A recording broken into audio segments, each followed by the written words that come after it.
नमस्कार दोस्तों, Sangwan trading academy में आपका स्वागत है। आज की वीडियो बहुत ही स्पेशल रहने वाली है भाई। मैं इसको रिसेंट जो मार्केट फॉल है उस पे एक वीडियो बनाने वाला हूं। सो देखो, जो भी लोग मार्केट में ऑलरेडी इन्वेस्टेड है, फंसे हुए हैं, या फ्रेश इन्वेस्टमेंट करनी है, या कुछ समझ नहीं आ रहा इस टाइम पे कि मार्केट में एग्जिट करें या बने रहें, तो देखो सबके लिए बहुत इंपॉर्टेंट वीडियो रहेगी। कुछ फैक्ट्स क्लियर करूंगा मैं इसमें, सो दैट आपको कुछ फैक्ट चार्ट पे पता लगे, फंडामेंटल्स भी कुछ पता लगे। इसमें हम Nifty, bank Nifty, mid cap, small cap, ये 3-4 इंडेक्स कवर करेंगे। सो वीडियो को ज्यादा लंबी तो देखो नहीं करेंगे, 10-12 मिनट में खत्म करूंगा, तो कम शब्दों में ज्यादा बातें समझना। ठीक है, चलो वीडियो जल्दी समझ स्टार्ट करते हैं। लास्ट तक वीडियो जरूर देखना। ये देखो भाई, पहले बात करते हैं फॉल की, कि ये टॉप बना था निफ्टी का। टॉप से आज तक निफ्टी अभी अराउंड 8% के करीब इसमें फॉल आया है। तो देखो 8% फॉल कोई बहुत बड़ा फॉल तो नहीं है किसी इंडेक्स का आना। क्यों कह रहा हूं मैं ये बात? देखो चलो अभी देखते हैं हम। ये तो हो गया करंट का। अभी जो ये फॉल आया था पीछे, देखो ये सिंगल कैंडल आई थी जो इलेक्शन वाले दिन की कैंडल होगी। देखो ये 9% के अराउंड का फॉल था इंडेक्स में। ठीक है, उसके बाद मार्केट देखो आप कितना हाई बनाया मार्केट ने। अच्छा जी, उसके उससे पहले ये टाइम है सितंबर सितंबर 2023। देखो उस टाइम मार्केट में करीब 7-7% का फॉल आया था। उसके बाद देखो अब इंडेक्स कहां पे है। फिर चलो हम बात करते हैं। ये है बात भाई अपनी दिसंबर 2022 की। ठीक है, यहां मार्केट में अराउंड 11% का फॉल आया था। फिर चलो हम बात करते हैं मार्केट में। ये अपना है भाई अप्रैल 2022। अप्रैल 2022 में मार्केट में अराउंड 16% का फॉल आया था। उससे पहले ये है अपना अक्टूबर 2021 के आसपास से, वहां मार्केट में एक बार फॉल आया अराउंड 12% का। अगर ये पूरा फॉल हम देखें ना, जो पिछले ये कुछ मंथ चला था, तो ये था 18% के अराउंड का, 18% के अराउंड का। अच्छा, और अगर थोड़ा पीछे चलते हैं तो चलो देखते हैं। ये जो फॉल था कोविड वाला, ये फॉल देखो अब कितना बड़ा था। ये इंडेक्स का फॉल मैं आपको दिखाता हूं, लो इसका, ये था 40% का फॉल। अब एक चीज देखो कि पहली बार तो है नहीं कि ये फॉल आया, और दूसरी बात क्या है, देखो ये लो लगा था। ये लो एग्जैक्टली उसी दिन लगा था जिस दिन लॉकडाउन लगा था इंडिया में। उस दिन का लो है ये। और सब कुछ, पूरा देश बंद पड़ा था, कुछ नहीं था, बिजनेस बंद हो गए थे, लोगों के जीने के मतलब लाले हो रखे थे, जान बचाना बड़ी बात थी। वो लास्ट दिन था, उस दिन मार्केट का लो लगा था। उसके बाद मार्केट उसी दिन से वी शेप रिकवरी की। अब आप एक चीज देखो कि यहां से मार्केट कहां बढ़ गई। फिर देखो यहां जिन लोगों को मान लो पैसे लगे हुए, कितना बुरा फॉल आया है, फंस गए थे लोग यहाँ पे। यहाँ तो बहुत बड़ा फॉल है। उसके बाद, और यहाँ देखो हुआ क्या था, यहाँ रशिया यूक्रेन वॉर भी हुआ था। तो कितना बड़ा एक ग्लोबल कोई सिनेरियो ऐसा हो गया था कि यूक्रेन की साइड ये यूरोपियन कंट्रीज और यूएस वगैरह आ गया था, इधर रशिया था। तो ये था कि पता नहीं ग्लोबल कोई वर्ल्ड वॉर ना स्टार्ट हो जाए, इस टाइप का माहौल बन चुका था। फिर भी मार्केट ने इस लो से, आप ये देखो कहां पहुंची। देखो ये लो लगा था आपका जून 2022 की बात है ये, अराउंड आज से 2 साल 2.5 साल पहले लगाओ। ये इस टाइम निफ्टी था 15,000 पे, और 15,000 से निफ्टी बढ़ के हो गया भाई अराउंड 26,000, 26,000। सोचो आप कितना बड़ा जंप है। 70% के अराउंड का जंप हो गया ये। अब मैं यही बात आपको समझाना चाह रहा हूं कि देखो फॉल आना कोई पहली बार की बात नहीं है कि ये फॉल आया है। फॉल इतना बड़ा भी फॉल नहीं है कि सब कुछ तबाह हो गया, कि जैसा ऐसा लगता है कि भाई। हाँ, एक बात है कि मोस्टली लोग मार्केट में जो आए हैं ना अभी, वो आए हैं, ये जो फॉल हुआ है ना, ये जून 2022, ये जो यूएस रशिया यूक्रेन वॉर, इसके बाद बाद बहुत सारे लोग आए हैं। और भी अगर ज्यादा बात करूं तो मैं कोविड के बाद मोस्टली लोग आए हैं। तो कोई ऐसा बड़ा फॉल, ऐसा बड़ा करेक्शन लोगों ने देखा नहीं है। इस वजह से लोगों को थोड़ा पैनिक ज्यादा है। तो देखो ऐसा बड़ा फॉल नहीं। अब मैं बात करूं 50 EM में, 100 EM में, 200 EM में, ये मैंने 3 लगा ली जिनको लोग यूज करते हैं कि भाई अगर यहाँ पे मार्केट आती है तो बाइंग करनी चाहिए, ऊपर से इनके नीचे जाती है तो सेल करना चाहिए, इस टाइप से। देखो अब अगर चलो 100, और ये तो 200 तो दूर है। ये देखो बात करूं मैं अगर 50 EM की, देखो ये 2020 में इसने यहाँ क्रॉस किया था। इसके बाद से ही इसके ऊपर ऊपर प्राइस रहा। इसके जब भी थोड़ा नीचे आया है तो इसने देखो 100 EM का यहाँ स्पॉट लिया, फिर मार्केट ऊपर गई। तो कहने की बात है कि 100 EM के तो नीचे 2020 के बाद आया ही नहीं है प्राइस। तो इसको तो एक बार सीन से चलो हटा दें। अभी देखो जब भी 50 EMA के पास आता है, यहाँ देखो, यहाँ देखो, यहाँ देखो, इसकी सपोर्ट आई है। तो अब 50 EMA के आसपास ये है अराउंड 23,000 का लेवल, यहाँ से करीब करीब और 1000 पॉइंट दूर। ठीक है, एक एक सिनेरियो ये हो गया। दूसरा सिनेरियो है कि भाई इमीडिएट जो सपोर्ट है निफ्टी की, वो बनती है अपनी सपोर्ट भाई। देखो यहाँ पे ये है वीकली के अकॉर्डिंग निफ्टी की सपोर्ट, और ये अपने इसके नियर बाई ही है। तो ज्यादातर चांस तो ये है कि यार काफी बड़ा फॉल आ चुका है और सीधा इतना बड़ा फॉल और ना आए और इस स्पोर्ट को ये रेस्पेक्ट कर ले, तो सबसे बढ़िया बात तो यही होगी कि यहाँ कंसोलिडेशन देके इसको रेस्पेक्ट कर ले। तो ये आ गई निफ्टी की बात। अब चलो बात करते हैं जल्दी से हम बैंक निफ्टी की भाई। देखो भाई बैंक निफ्टी में सेम सिनेरियो बैंक निफ्टी में है। बार बार आप देखोगे, देखो ये फॉल आए हैं, ये फॉल आया है, ये फॉल आया है, ये फॉल आया है, तो बार बार फॉल आके नया हाई बनता जाता है और मार्केट अपसाइड जाती जाती है। अब बैंक निफ्टी में जो फॉल आया है वो देखो अराउंड 6.7%, मतलब करीब 7% के करीब का लगाओ, 7% के करीब ही इतने हाई से बैंक निफ्टी अभी तक लो है। तो 6-7% किसी इंडेक्स में है कुछ, आप अपने स्टॉक में बताओ, कोई आपने स्टॉक ले रखा है और आप उसमें 60% 70% अब जा रखे हो और वहां से 6-7% नीचे आ जाए, आप क्या मानोगे? कुछ नहीं है ना। वही चीज यहाँ पे है। अब देखो 50 EMA पे ये देखो, यहां से इसने 50 EMA के अब वो निकला था, ये यहां से देखो यहां स्पॉट लिया, यहां स्पॉट लिया, यहां स्पॉट लिया। अब ये 50 EMA के आसपास है, थोड़ा बहुत और नीचे अगर ये 50 EMA तक आए तो ये 49,200 के अराउंड का लेवल है, जो कि अभी भी यहां से करीब करीब 1500 पॉइंट नीचे है। आज के लो से करीब करीब 1000 पॉइंट नीचे होगा ये। इमीडिएट जो स्पोर्ट है बैंक निफ्टी की वो है भाई, पहले तो देखो ये इमीडिएट स्पोर्ट है जिसके जिसके आज ये आसपास आया है, इसका लो लगा है, फ्राइडे का जो लो लगा है वो इसके आसपास आया है। इसके बाद एक जो इमीडिएट जो नियर बाई स्पोर्ट है वो ये है। देखो स्पोर्ट है काफी स्ट्रॉन्ग है, अगर रुकना ही है तो सीधी सी बात बताता हूं, क्योंकि ऐसा कोई फंडामेंटली कोई ऐसी दिक्कत तो है नहीं कि भाई रुके नहीं है, इतना बड़ा फॉल ही आ जाए कि सारी स्पोर्ट को ब्रेक करता जाए। देखो यहां स्पोर्ट है, यहां स्पोर्ट है, अल्टीमेटली यहां स्पोर्ट है। तो एक चीज ये हो गई। फिर मैं आपको चीज दिखाता हूं भाई, स्मॉल कैप। देखो स्मॉल कैप का चार्ट जो है वो थोड़ा सा डिस्टर्बिंग चार्ट है। अब देखो जो ये फॉल, अब देखो इंडेक्स में बड़ा फॉल नहीं है निफ्टी बैंक निफ्टी में तो अभी तक, लेकिन जो स्टॉक में जो आया है ना करेक्शन, मोस्टली लोगों के पास क्या स्मॉल कैप मिड कैप भरे पड़े थे और वहां पे भाई फॉल आया है 50% तक करेक्ट हो चुके हैं। जो कई पीएसयू स्टॉक्स हैं, रेलवे डिफेंस, ये 50-50 55 55% 60% तक भी करेक्ट हो चुके हैं। वहां दिक्कत क्यों है कि स्मॉल कैप मिड कैप आपकी, आप रैली देखो एक बार। देखो ये है भाई अप्रैल 2023, अप्रैल 2023 पे इंडेक्स जो था ना वो था आपका 8700, 8700, और वहां से इंडेक्स बढ़ गया भाई 125%। मतलब सोच सकते हो आपकी इंडेक्स का बढ़ना, इंडेक्स 125%, डबल से भी ज्यादा हो गया इंडेक्स विद इन 1.5, मतलब 1.5 ईयर्स, 1.5 साल के अंदर इंडेक्स का इतना ज्यादा बढ़ जाना। तो ये देखो कॉज ऑफ कंसर्न तो था ये, कितना ज्यादा जो बढ़ता जा रहा है, वैल्यूएशन बहुत ज्यादा हाई हो रखी थी। अब इश्यू किसको है, मान लो किसी का यहाँ बॉटम में पैसा लगा होगा, यहाँ लगा कहीं यहाँ लगा, या ये नीचे आया तब यहाँ लगा है। तो देखो यहाँ तो जिसका लगा है भाई उसके पास तो अनाप शनाप उसके तो बहुत जबरदस्त, उसकी तो 1 रुपए वाली चीज 4-5 रुपए हो रखी है। कुछ प्रॉफिट बुक कर लिया होगा, ना किया होगा तो चलो वहां से नीचे आ गया होगा, बट एटलीस्ट वो लोग घबराने वाली स्टेज पे नहीं है, वो अभी भी प्लस में ही है। लास्ट जिसने 1-1.5 साल पैसा कमाया है वो प्लस में ही है, उनकी ज्यादा दिक्कत नहीं है।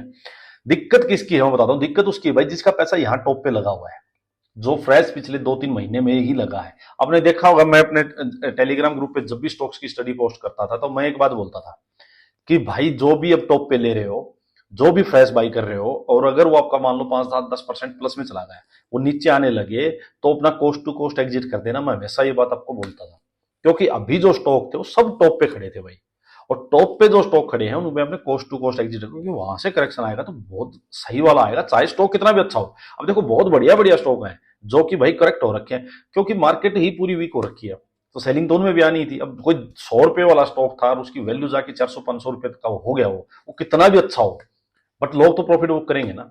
कौन चाहेगा कि मेरा प्रॉफिट निकल जाए और ये वापिस से 200-250 रुपए का हो जाए ये स्टॉक।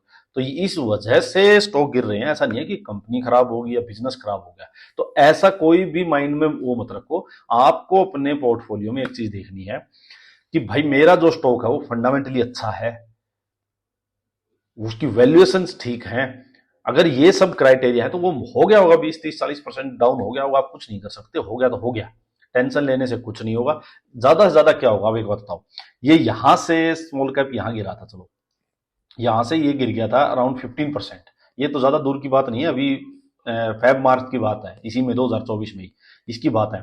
फिर यहां सिंगल डे आपका ये गिर गया था 14%। तो ऐसा नहीं है पहली बार गिरा हो, अभी स्मॉल कैप में करेक्शन क्या आया मैं आपको दिखाऊं, स्मॉल कैप में आपको करेक्शन दिखाता हूं। स्मॉल कैप में आज फ्राइडे क्लोजिंग के अकॉर्डिंग ये लो में मतलब 10% लगाओ, तो उससे ज्यादा तो ये 2 बार तो अभी रिसेंट में गिर चुका है 2024 में ही। तो ये इतना बड़ा नहीं है, बट क्या है कि इतना बड़ा प्राइस करेक्शन नहीं आया था पहले, ये बात जरूर है। अब की बार क्या हुआ है, हर सेक्टर में ही प्राइस करेक्शन आया, बहुत ज्यादा आया है। वो इसी वजह से आया कि भाई बहुत ज्यादा बढ़ चुके थे, तो इस वजह से प्राइस करेक्शन है। और ऐसा नहीं है कि कंपनी खराब होगी, कि बिजनेस ही नहीं है आगे तो इकोनॉमी बैठेगी, ऐसा कुछ नहीं है। अब यहां पैसा लग गया तो दिक्कत है ये।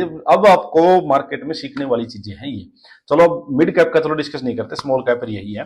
देखो इसका चार्ट जरूर वीक हैंगे, बिल्कुल वीक है भाई। अगर वीकनेस बढ़ी, मैं आपको एक चीज और बताता हूं, गिरने का इतना ज्यादा कोई रीजन नहीं है, रुकना चाहिए, ये बात पक्की है। फंडामेंटल कोई ऐसी इशू नहीं है। हाँ एक दो चीजें हैं, जैसे कि भाई इस क्वार्टर के रिजल्ट्स थोड़े खराब आए थे। वो क्यों आए थे, क्योंकि एक तो इलेक्शन टाइम था, कुछ भाई रेनी सीजन था, कई सेक्टर में रेनी सीजन की वजह से जैसे कंस्ट्रक्शन सेक्टर इफेक्ट हुआ है।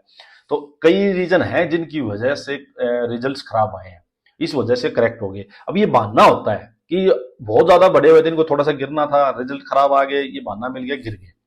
तो क्या हुआ, एक क्वार्टर गिर गए तो यार 3-6 महीने बाद पैसा बन जाएगा, इतना हो सकता है, इससे ज्यादा कुछ नहीं होता। खत्म नहीं होती चीजें, जीरो नहीं होती, आपके सामने है मार्केट। जब जब देखो मार्केट यहां भी है, 2020 के बाद स्मॉल स्मॉल कैप यहां गया था, यहां से बहुत बुरी तरह क्रैश हुआ था। ये यहां से आप देखो, आप डाउन देखोगे इसका 33% डाउन है, और उसके बाद इसकी ये देखो कहां गया है। तो ये यहां गया है तो स्टॉक कहां गए होंगे, यहाँ कोई स्टॉक 100 रुपए का होगा और यहाँ पे वो 400-500 चला गया होगा, तो वो यहाँ से यहाँ वापिस 200-250 हुआ होगा। लेकिन यहाँ 200-250 से वो रैली कहाँ गई होगी, अब सोचो। वो 1,000, 1,500, 2,000 तक यहाँ गए होंगे।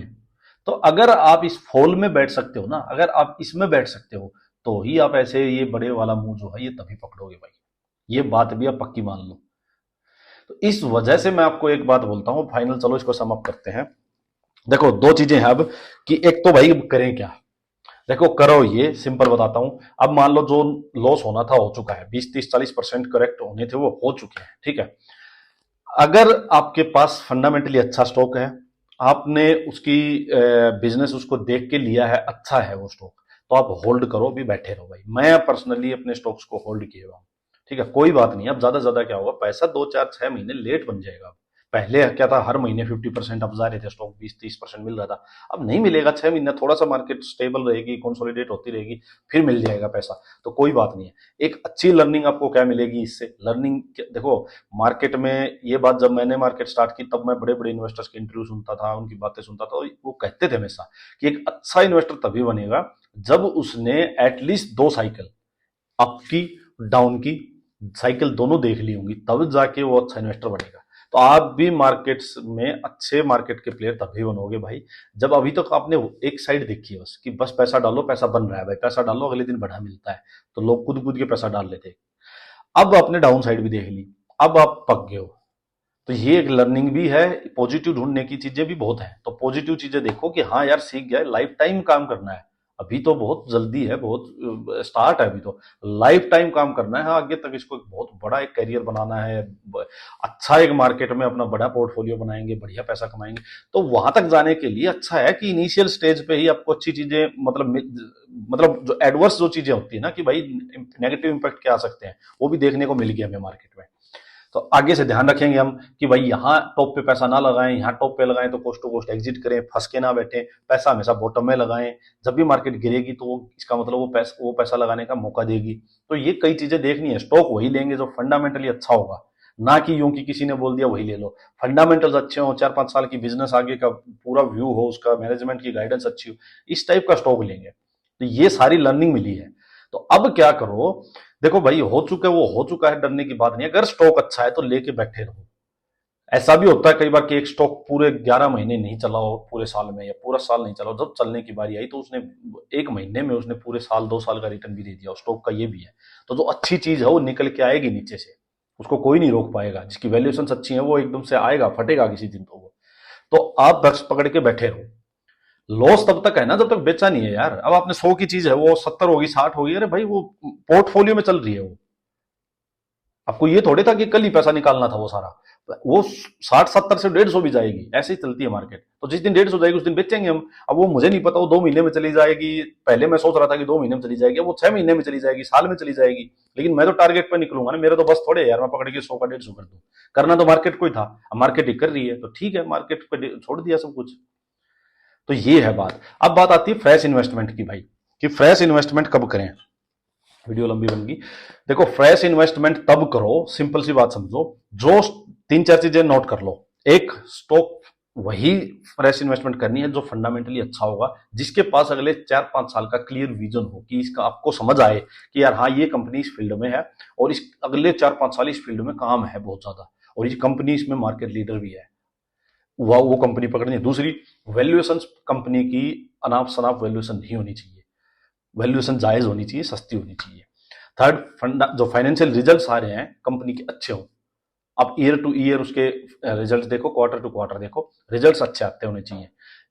एक चीज, अभी अच्छी अच्छी कंपनीज भी जो है ना 30-40% तक करेक्ट हो रखी है, तो 30-40% करेक्शन में होनी चाहिए, नियर बाय स्पॉट हो। मार्केट में जिस भी दिन आपको 1-2 दिन लगे कि हाँ मार्केट स्टेबल होगी, मार्केट में रिकवरी के चांस लगे, आप अपना पैसा लगाओ। ये फ्रेश इन्वेस्टमेंट करनी है।